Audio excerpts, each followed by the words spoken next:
வணக்க மக்களே! வெறும் ரூ. 500 பள்ளி கட்டணம் செலுத்த முடியாமல் வயல் வேலைக்கு சென்ற மாணவி, நேரில் சென்று பள்ளி முதல்வர் செய்த செயல் அனைவரையும் கண்கலங்க வைத்தது. மனதை தொடும் ஒரு வீடியோ. வெறும் ரூ. 500 கட்டணம் செலுத்த முடியாததால் 15 நாள் பள்ளிக்கு செல்ல தவறிய ஒரு பெண்ணின் கதைதான் இந்த வீடியோ வெளிப்படுத்துகின்றேன்.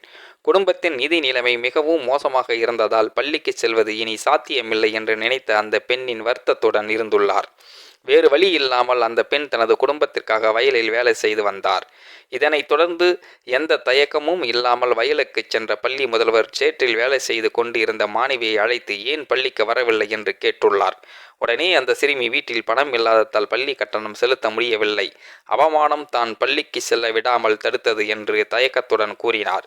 இதனை கேட்டதும் பள்ளி முதல்வர் கட்டணம் இல்லாவிட்டாலும் படிப்பு தடையப்படாது என்று உறுதியளித்து கட்டணம் எதுவும் வசூலிக்க மாட்டேன் என்று கூறி சிறுமியை பள்ளிக்கு அழைத்துள்ளார். இதனை கேட்டதும் சிறுமி உணர்ச்சி வசப்பட்டு அழத் தொடங்கினார். தலைமை ஆசிரியர் மாணவியை ஆறுதல் படுத்தி மறுநாள் பள்ளிக்கு வரச் சொல்லிவிட்டு அங்கிருந்து புறப்பட்டார். தற்போது இது தொடர்பாக வீடியோ நான் பதிவு செய்து இருக்கின்றேன். உங்களால் முடிந்தவரை உதவி செய்யுங்கள் மக்களை. இந்த வீடியோ பார்க்கின்ற நீங்களும் இந்த வீடியோ பற்றின கருத்துக்களை கீழே உள்ள கமெண்ட் செக்ஷனில் மறக்காமல் சொல்லுங்கள். வீடியோ பிடித்திருந்தால் லைக் பண்ணிக்கோங்க, மற்றவங்களுக்கும் ஷேர் பண்ணிக்கோங்க. அப்படியே நம்ம சேனலையும் சப்ஸ்கிரைப் பண்ணிக்கோங்க. நன்றி, வணக்கம் மக்களே.